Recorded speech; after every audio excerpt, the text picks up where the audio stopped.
Welcome back. Watchdog groups are going after YouTube, petitioning the FTC to remove all YouTube content directed at children and level billions in fines at the streaming giant. The move follows claims that YouTube violated privacy requirements for data collection on children. Joining us now, the CyberGuy Kurt Knutsson, joining us in L.A. with more on that. Good morning, Kurt.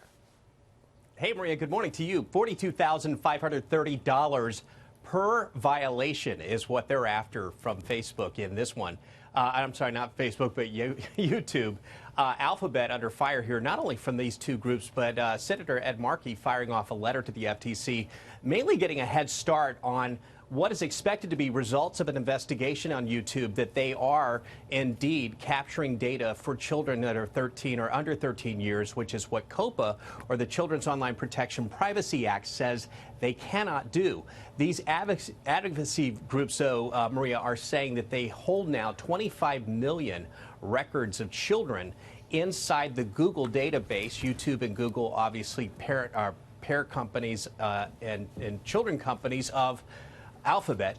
And at this point, well, the FTC can either ignore this letter, this guidance from these groups, or they could use it as perhaps a roadmap of what they might actually do against the big video giant YouTube. So I wonder if they're going to respond, what the response has been. Dagan, what do you think about this? You've talked about this a lot in terms of the content on YouTube.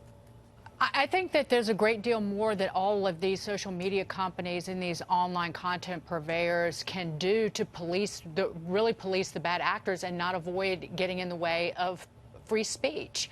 Again, it was like a few years ago during the rise of ISIS that you had the head of YouTube at Cannes Leon, where you just were bragging about how they were policing the content, and there were basically videos of ISIS murdering people all over YouTube. So if you can police, say, child pornography, which they're required to do by law, they can certainly police some of the really hideous content. You would think so, Kurt. What are they saying about it? Well, what they're saying is they're hiding actually behind a lot of their terms of use language legally, which says, hey, we're not here for kids. This platform is not for kids.